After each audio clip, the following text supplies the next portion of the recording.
What's up, ladies and gentlemen? Today we're gonna be stitching a panorama together in the Lightroom, and some of you might say, why would you do it in Lightroom? Because you can do it in Photoshop as well. But as we know, sometimes when you try to edit your images in Lightroom and export them through to the Photoshop, it comes up with an error message saying some of the images were not able to stitch together, so it doesn't do any panorama whatsoever. I really don't know why this error comes up. Either you have not shot enough frames, or maybe there's two big gaps in between the frames, or they're maybe not aligned properly. I've had this message before and you're like, man, I'm gonna have to do it manually.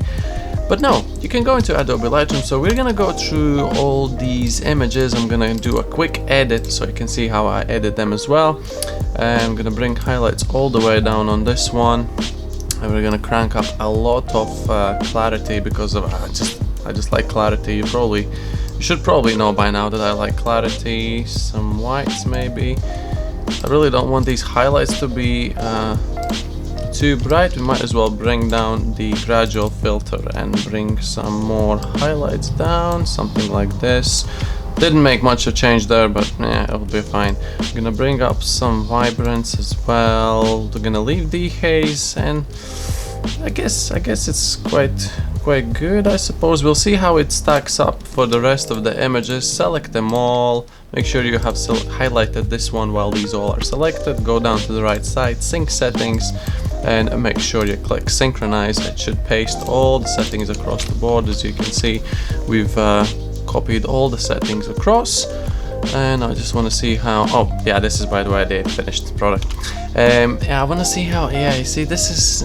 We probably should edit by this image here because there's like a lot of land and stuff like that. So we're gonna bring out a little bit more shadows and maybe a tiny bit exposure, maybe, and a little bit more vibrance. Maybe not too much.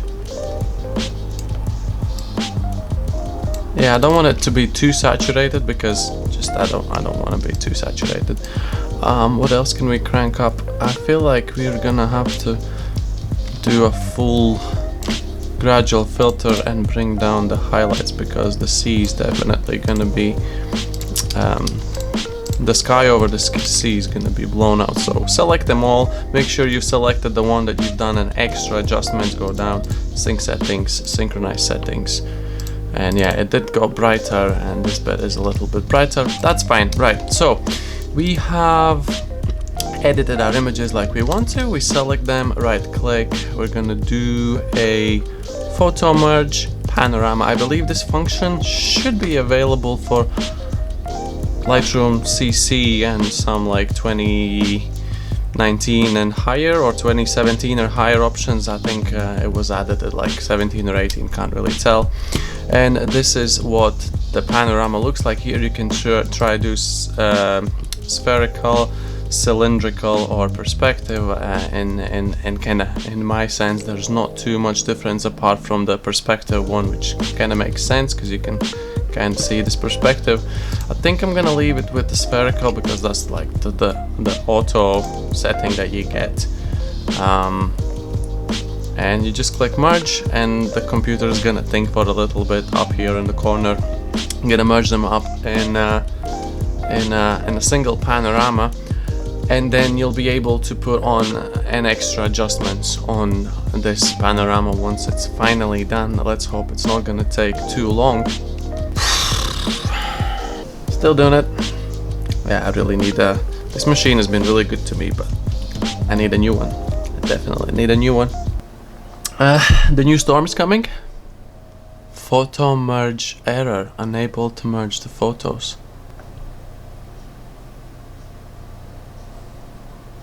That's something new. Never had that before. 12 seconds later. Right, I know why this happened.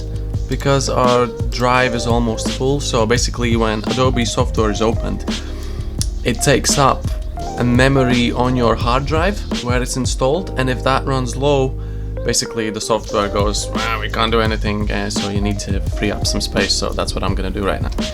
Right, let's try again. Oops, didn't mean to do that. Let's try again. Hopefully 19 gigs is gonna be enough.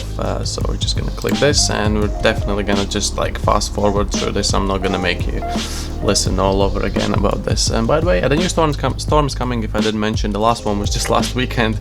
Then it was nice weather for the working days, and then the weekend comes, and the next storm is here. Life in the Scotland. Life in the Scotland in a nutshell. There you go. By the way, this was shot again on the AT5, since I've got my AT5, the Viltrox one, by the way. If you're considering buying one, it's absolutely amazing for the price. If you bear in mind, for the price, this is probably the best lens you'll ever buy. Oh, that's a big statement. Right, so we have this edit here. There you go. It has been saved in TIFF file, if I'm not mistaken.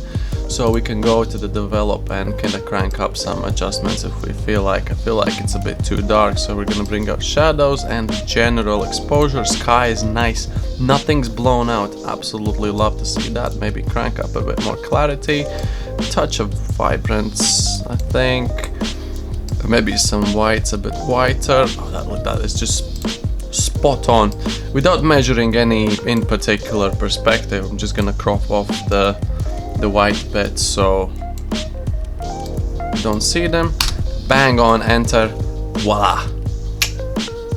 There you go. That is your panorama. You can see before and after for the edit, and that's full how to make a panorama within Adobe Lightroom. And if you get this error message, then just check your hard drive. You're probably running low on the memory there, so if any of that happens, obviously you could have gone and done this in Photoshop. Actually, I tried, and it came up with a message saying some of the images were not able to merge a line or something, and it never happened. So I was like, okay, I'll just stick with showing you how to do it in Adobe Lightroom. Thank you very much for watching. The ramp up to 500 subs is continuing.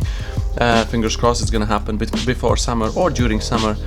So please check around for more of my videos if you haven't already. You can learn some more things on my channel, and obviously in the future, tech reviews, tutorials, photo, video editing, and all that good stuff.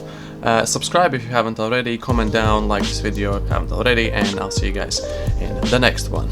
Bye bye.